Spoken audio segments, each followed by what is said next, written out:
Breaking news చూస్తున్నారు. ప్రేమ పేరుతో మోసం చేశాడని కర్నూలు జిల్లా ఆదోనిలో ట్రాన్స్జెండర్ హాసిని నిరసన తెలుపుతోంది. అయితే తనను ప్రేమ పేరుతో మోసం చేశాడని గణేష్ అనే యువకుడిపై కంప్లైంట్ ఇచ్చి తన ఇంటి ఎదుట హాసిని అనే ట్రాన్స్జెండర్ ప్రొటెస్ట్ చేస్తుంది. ఈ నేపథ్యంలో బైచిగేరిలో యువకుడి ఇంటి ఎదుట ఆమె ఆందోళనకు దిగింది. గణేష్ ఇన్స్టాగ్రామ్ లో తనకు 9 నెలల కిందట పరిచయం అయ్యాడని కూడా హాసిని ఈ నేపథ్యంలో చెప్తుంది. అయితే మంత్రాలయంలో వాళ్ళిద్దరూ పెళ్లి చేసుకున్నారని ఇంట్లో పెద్దలకు ఒప్పించి ఇంటికి తీసుకెళ్తానని చెప్పాడు. కానీ ఇప్పుడు వేరే అమ్మాయిని పెళ్లి చేసుకున్నాడని కూడా హాసిని ఆరోపిస్తుంది. అయితే ఇదే నేపథ్యంలో గణేష్ కు 50,000 నగదు, ఐఫోన్, ల్యాప్టాప్ కూడా కొనిచ్చాను. హైదరాబాద్ లోని ప్రైవేట్ సంస్థలో గణేష్ పనిచేస్తున్నానని కూడా చెప్పాడు. గత కొద్ది కాలంగా హాసినికి దూరంగా నాకు దూరంగా ఉంటున్నాడని కూడా హాసిని చెప్తుంది. అయితే అనుమానంతో ఆరా తీసిన హాసిని తనకు 2024లో తను పెళ్లి చేసుకున్న తర్వాత మళ్ళీ వేరే మహిళను పెళ్లి చేసుకున్నాడని కూడా తను గణేష్ పైన ఆరోపిస్తుంది. సో ఈ ఘటన కర్నూలు జిల్లాలోని ఆదోనిలో చోటు చేసుకుంది. గణేష్ అనే యువకుడు తనను ప్రేమ పేరుతో పెళ్లి చేసుకుని తర్వాత తనను పక్కన పెట్టేసి వేరే అమ్మాయిని పెళ్లి చేసుకున్నాడని హాసిని అనే ట్రాన్స్జెండర్ చెప్తుంది. అయితే ఇదే నేపథ్యంలో బైచగిరిలో గణేష్ ఇంటి ఎదుట నిరసన కూడా చేస్తుంది. అయితే 9 నెలల కిందట తనకు ఇన్స్టాగ్రామ్ లో పరిచయం అయ్యాడు. ఆ తర్వాత తనను ప్రేమిస్తున్నానని చెప్పి పెళ్లి కూడా చేసుకున్నాము, మంత్రాలయంలో మేమిద్దరం పెళ్లి కూడా చేసుకున్నామని చెప్పి కూడా హాసిని చెబుతుంది. ఆ తర్వాత తనకు 50,000 నగదు, దాంతోపాటు ఒక ఐఫోన్, ల్యాప్టాప్ కూడా కొనిచ్చారని చెప్తుంది. అయితే ఒక ప్రైవేట్ కంపెనీలో పనిచేస్తున్నానని చెప్పి హైదరాబాద్ లో ఉంటున్నానని చెప్పి తనతో చెప్పాడు. అప్పటి నుంచి నన్ను దూరం పెట్టాడు. అయితే అనుమానం వచ్చి ఆరా తీస్తే ఆల్రెడీ వేరే మహిళతో వివాహమైంది అతనికి అని చెప్పి తెలుసుకున్నానని చెప్పి హాసిని నేపథ్యంలో ఆందోళనకు దిగింది. అయితే ప్రజెంట్ దానికి సంబంధించిన విజువల్స్ మనము బిగ్ టీవీ స్క్రీన్ పైన చూస్తున్నాము. గణేష్ ఇంకా హాసిని 2024లో మంత్రాలయంలో పెళ్లి చేసుకున్నారు. అయితే ప్రేమించాను, పెళ్లి చేసుకుంటానని చెప్పి కూడా మంత్రాలయంలో వాళ్ళిద్దరు పెళ్లి చేసుకున్నారు. కట్ చేస్తే గణేష్ దూరం పెడుతూ వస్తున్నాడు. ఏం జరిగిందా అని ఆరా తీస్తే గణేష్ మరో మహిళతో పెళ్లి చేసుకున్నాడు. దీంతో హాసిని, ట్రాన్స్జెండర్ అయిన హాసిని గణేష్ ఇంటి ఎదుట ఆందోళనకు దిగింది. అయితే వారిద్దరూ కలిసి ఉన్న ఫొటోస్ కూడా ప్రజెంట్ బిగ్ టీవీ స్క్రీన్ పైన చూడొచ్చు. గణేష్కి డబ్బు ఇచ్చాను, ఐఫోన్ ఇచ్చాను, ఒక ల్యాప్టాప్ కూడా ఇచ్చాను, నన్ను ప్రేమిస్తున్నానని చెప్పాడు, పెళ్లి కూడా చేసుకున్నాము మంత్రాలయంలో, దానికి సంబంధించిన ఫొటోస్ ఇవి అని కూడా ఆధారాలతో సహా తను బయటకు వచ్చి గణేష్ ఇంటి ఎదుట ఆందోళనకు దిగింది ట్రాన్స్జెండర్ హాసిని.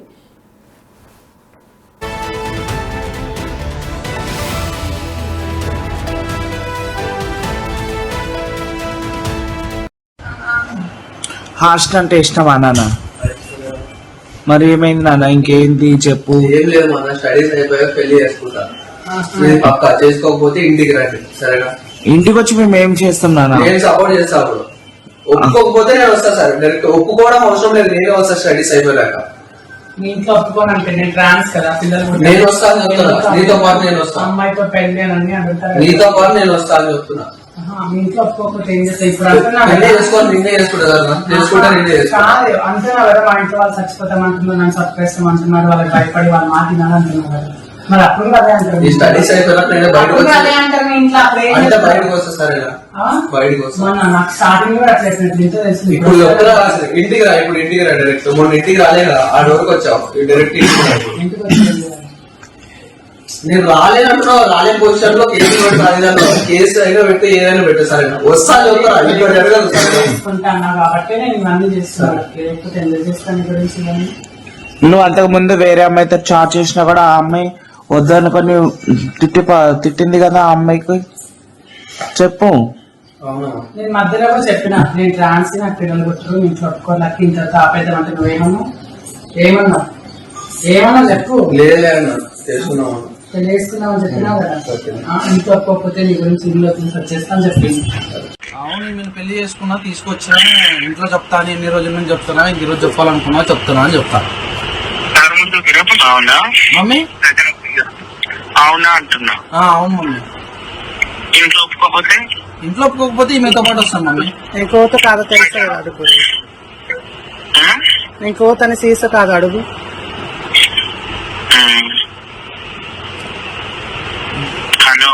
చెప్పు మమ్మీ. మరి ఏమని చెప్తావు? ఇంట్లో చెప్తాను మమ్మీ, అదే ఇట్లా ట్రాన్స్జెండర్ అని చెప్తా, ఇట్లా ట్రాన్స్జెండర్ అని చెప్తా. ఎట్లా నాకు తెలుసు, ఫస్ట్ లో అయితే ఒప్పుకోరు, తర్వాత ఇప్పుడు ఒప్పుకోరు. నేను చెప్తాను, ఇప్పుడైతే ఒప్పుకోరు మమ్మీ. నేనేమంటున్నా, ఇంట్లో వాళ్ళు అడుగుతారు ఎందుకు అది ఇది అని అడుగుతారు. నేనేమంటాను, నేను అమ్మనే కావాలని చెప్తా.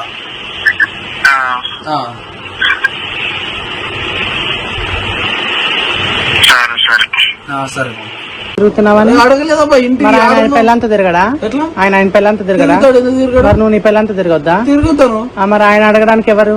ఆయన అడగడానికి ఎవరు కాదు నాన్న, నేను చెప్పేది. ఆయన అడగడానికి ఇంకా మా ఇంట్లో వాళ్ళు చెప్పలే కదా నా పిల్లలతో తిరుగుతున్నానని. ఇప్పుడు చెప్తాను. ఇప్పుడు చెప్పుకున్నాక వాళ్ళు అడగడానికి రైట్ ఉండదు. ఏమని రైట్ ఉండదు? ఎవరితో తిరుక్కో అంటారు. ఇప్పుడు తెలుసా కదా ఇంటికి పోతే. మళ్ళీ మరి వదిలే అంటే మరి నన్ను వదిలేస్తాను. వదిలేస్తాను నేను. అప్పుడు అన్నావు కదా ఒకసారి వదిలేస్తాను. అప్పుడు అన్నావు కదా మీ ఇంట్లో వాళ్ళు తెలిసినప్పుడు బండ్లో తిరుగుతున్నావని చూసి తెలిసి అడిగారు కదా, అప్పుడు వదిలేస్తానని చెప్పి నేను ఊరు బయట అప్పుడే పెట్టేస్తారు. ఇప్పుడు పెట్టరు, మళ్ళా విడదీయరని గ్యారంటీ ఏంది? గ్యారంటీ వాళ్ళు విడదీసే విడేందుకు తీస్తారు. నేను నీతోనే వస్తాను చెప్తున్నాను కదా. వాళ్ళే కావాలంటే అప్పుడు నా పరిస్థితి వాళ్ళే కావాలంటే నాకు లేదు, ఆమెనే కావాలంట. ఇదే మాట ఉంటదా? ఇదే మాట ఉంటుంది చూడు. నమ్మొచ్చా? నమ్ము. కూడా ఫస్ట్ టైం మీకు చెప్పాము, చేస్తాం, అయిందా ఇంత అయింది, ఇంతలో నువ్వు ఆలోచించుకో, నువ్వేం నిర్ణయం తీసుకుందాం అనుకుంటున్నావు ఇదే ఇప్పుడే ఫైనల్ చెప్పేసి. ఇప్పుడే వాళ్ళ నాన్నకు ఫోన్ చేసి చెప్పమని చెప్పు, నాతోనే ఉంటాడు, నా దగ్గరే ఉంటాడని కూడా చెప్తాడు కదా. ఇప్పుడు చెప్తాడు కదా, నాకు ఆ అమ్మాయి చెప్పు. మా అమ్మకి కొంచెం క్యూర్ అయిన ఒక మాట, మా అమ్మకి కొంచెం క్యూర్ అయిన, మా నాన్నకి కొంచెం డబ్బిచ్చి నన్ను లేదు ఇట్లా ఇప్పుడైతే అమ్మాయి అని చెప్పినాను. తర్వాత చెప్తాను ఇట్లా లేదు ట్రాన్స్ అని చెప్పి నేను నా వేలో కన్విన్స్ చేసి. అమ్మాయిని తెలుసా ట్రాన్స్జెండర్ అని తెలుసా? ట్రాన్స్ అనేది తెలుసు, తెలుసుకొని ఇష్టపూర్వకంగా పెళ్లి చేస్తున్నావు. అవును, తెలుసుకొని పెళ్లి చేస్తున్నావు. నేను ఏమంటున్నా తెలుసా, మా ఇంట్లో వాళ్ళు కూడా మమ్మల్ని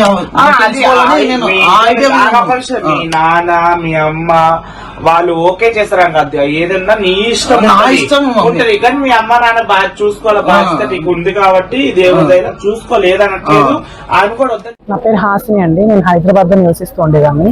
గత 4 సంవత్సరాల కిందట గణేష్ అనే అబ్బాయి హైదరాబాద్ లో నాకు పరిచయం అయ్యాడు. ఇన్స్టా ఐడి షేర్ చేసుకున్న తర్వాత అట్లనే పరిచయం పెరిగి, సో అబ్బాయి నేను ట్రాన్స్ అని తెలిసి కూడా నన్ను ప్రేమించి నన్ను పెళ్లి చేసుకుంటానని చెప్పి స్టడీస్ అయిపోయిన తర్వాత నన్ను పెళ్లి చేసుకుని, తర్వాత వాళ్ళ ఇంట్లో ఇష్టం లేదని చెప్పి వాళ్ళ ఇంట్లో ఒప్పించుకుంటాను అది చెప్పి జూన్ 4 అండి,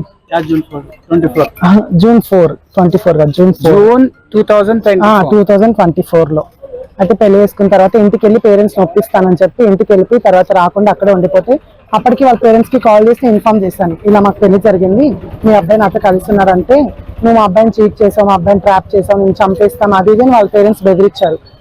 ఆ కేసు 6th జరిగింది, అబ్బాయి ఇంట్లో నుంచి వెళ్ళిపోవడం 6th వెళ్ళిపోయాడు. నేను 4 days టైం ఇచ్చాను, వాళ్ళ పేరెంట్స్ తో మాట్లాడినా కూడా వాళ్ళ పేరెంట్స్ ఉల్టా నన్నే చంపేస్తామని బెదిరించారు. ఆ రికార్డింగ్స్ కూడా అప్పుడు నేను స్టేషన్ లో సబ్మిట్ చేశాను. తర్వాత జూన్ 10th నేను కేసు ఫైల్ చేశాను, వీళ్ళు చెప్పినా కూడా వినలేదు. వాళ్ళ పేరెంట్స్ కి డైరెక్ట్ కాల్ చేసి చెప్పాను ఇలా జరిగింది, ఏమంటే మనం మాట్లాడుకొని సాల్వ్ చేసుకుందామంటే సనత్ నగర్ లో హైదరాబాద్ లో జూన్ 10th నేను కేసు పెట్టడం జరిగింది. కేసు పెట్టిన తర్వాత ఆ పోలీసులు వీళ్ళకి కాల్ చేస్తే వాళ్ళ అబ్బాయిని దాచిపెట్టేసిన తర్వాత మిట్టసోంపురంలో దొరికాడు 1 month తర్వాత. మిట్టసోంపురంలో దొరికితే అరెస్ట్ చేశారు, రిమాండ్ పంపించారు. తర్వాత స్టేషన్ లో తీసుకొని బయటకు వచ్చాడు. బయటకు వచ్చిన తర్వాత ఒక 4-5 months తర్వాత అబ్బాయి మ్యారేజ్ చేసుకోవడానికి ప్రపోజల్స్ వెతుకుతున్నాడు. అమ్మాయిని వెతుకుతుంటే నాకు వేరే వాళ్ళు ఇన్ఫర్మేషన్ ఇచ్చారు, ఇలా అబ్బాయికి మ్యారేజెస్ వెతుకుతున్నారు, మా ఊర్లో అమ్మాయిని చూసారంటే. సో అప్పుడు నేను ఆదోని తాలూకా పోలీస్ స్టేషన్ కి వచ్చి సార్కి కంప్లైంట్ రేజ్ చేశాను. ఎగ్జాక్ట్ డేట్ గుర్తులేదండి. అయితే వచ్చిన తర్వాత సార్కి చెప్పాం, ఇలా కంప్లైంట్ అయింది సనత్ నగర్ లో, నా దగ్గర ఎవిడెన్సెస్ ఉన్నాయి, నన్ను పెళ్లి చేసుకున్నాడు, సో తను యాక్సెప్ట్ చేస్తున్నాడు అని తెలిసి నన్ను పెళ్లి చేసుకుని ఇప్పుడు నన్ను వద్దంటున్నాడు, ఇంకో పెళ్లి చేసుకుంటున్నాడు అంటే వాళ్ళ పేరెంట్స్ పిలిపించి కౌన్సిలింగ్ చేయడం జరిగింది. సార్ వాళ్ళు ఏమనంటే అమ్మాయి కేసు ఫైసల్ చేసిన తర్వాత మీరు ఏమైనా చేసుకోండి, అమ్మాయికి అన్యాయం చేశారు కదా అని సార్ చెప్తే సరే చెయ్యమని చెప్పి ఇప్పుడు సడన్ గా మ్యారేజ్ చేసిస్తారు అబ్బాయికి. 23rd ఈ మంత్ 23rd మ్యారేజ్ చేశారు. సో నేను దానికోసమే నాకు అన్యాయం చేశాడు, నాకు ఏంటి ఇంకా నా లైఫ్ అని చెప్పి నేను ఇక్కడికి వచ్చాను. నా డబ్బులన్నీ వాడేసుకున్నాడు. తర్వాత మధ్యలో కూడా నాతో మాట్లాడాడు ఫోన్ చేసి, ఫిక్స్ కాకముందు కాల్ చేసి నేను మ్యారేజ్ చేసుకుంటాను, నువ్వు ఒప్పుకో, అమ్మాయి నేను కలిసి అందరం కలిసి ఉందాం, హైదరాబాద్ తీసుకొస్తా అని చెప్పాడు. నాకు అలా ఇష్టం లేదు, నా లైఫ్ ఆల్రెడీ నాశనం చేసాం, అమ్మాయిని ఎందుకు ఇబ్బంది పెడతామని నేను చెప్పాను. తర్వాత కూడా నేను మళ్ళీ బ్లాక్ చేశాను అబ్బాయితో.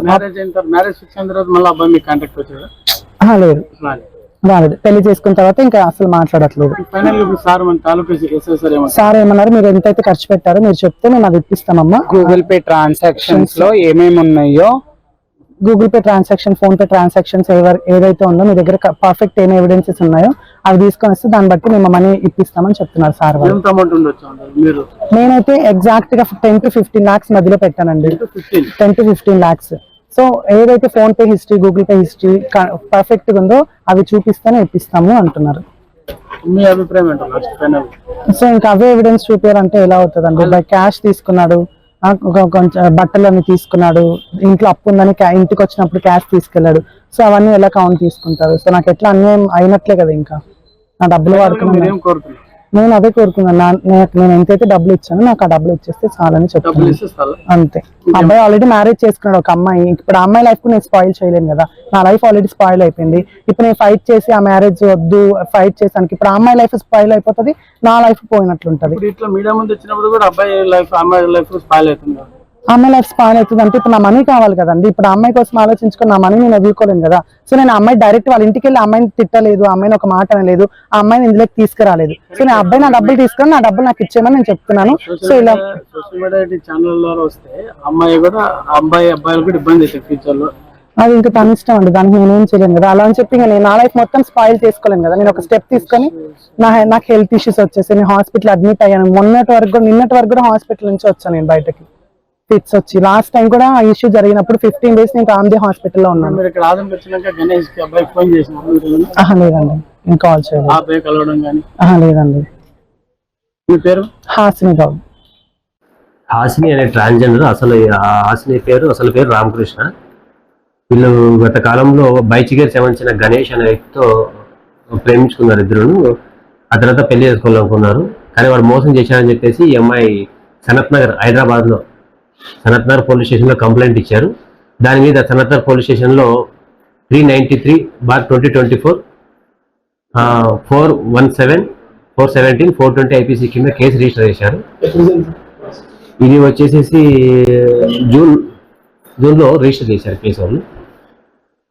ఇప్పుడు మళ్ళీ ఇక్కడికి వచ్చారు, వాళ్ళ ఆఫీసర్లో కనుక్కొని చెప్తాం అక్కడ. ఎందుకంటే ఆల్రెడీ ఒకసారి కేసు రిజిస్టర్ అయింది కాబట్టి ఇచ్చే చెప్తాం ఈసారి. Ramanjaneyulu, sub inspector of police, ఆదంటారు. హాస్టల్ అంటే ఇష్టమా నాన్న? మరి ఏమైంది నాన్న? ఇంకేంటి చెప్పు. ఏం లేదు మన స్టడీస్ అయిపోయాక పెళ్లి చేసుకుంటా. పక్కా చేసుకోకపోతే ఇంటికి రండి సరేనా? ఇంటికి వచ్చి మేము ఏం చేస్తాం నాన్న? నేను సపోర్ట్ చేస్తా. అప్పుడు ఒప్పుకోకపోతే నేను వస్తా సార్. డైరెక్ట్ ఒప్పుకోవడం అవసరం లేదు, నేనే వస్తా స్టడీస్ అయిపోయాక. మీ ఇంట్లో ఒప్పుకోనంటే నేను ట్రాన్స్ కదా, పిల్లలు నేను వస్తాను చెప్తున్నా, నీతో పాటు నేను వస్తాను. అమ్మాయితో పెళ్లి అని అడుగుతారు, నీతో పాటు నేను వస్తాను చెప్తున్నా. మీ ఇంట్లో ఒప్పుకోకపోతే ఏం చేస్తా? ఇప్పుడు నిన్నే చేసుకోవాలి, నిన్నే చేసుకుంటా కదా, చేసుకుంటా నిన్నే చేసుకో. కాదు అంటున్నా కదా, మా ఇంట్లో వాళ్ళు చచ్చిపోతామంటున్నారు, నన్ను చచ్చిపోతామంటున్నారు, వాళ్ళకి భయపడి వాళ్ళు మాట్లాడాలి అంటున్నారు కదా.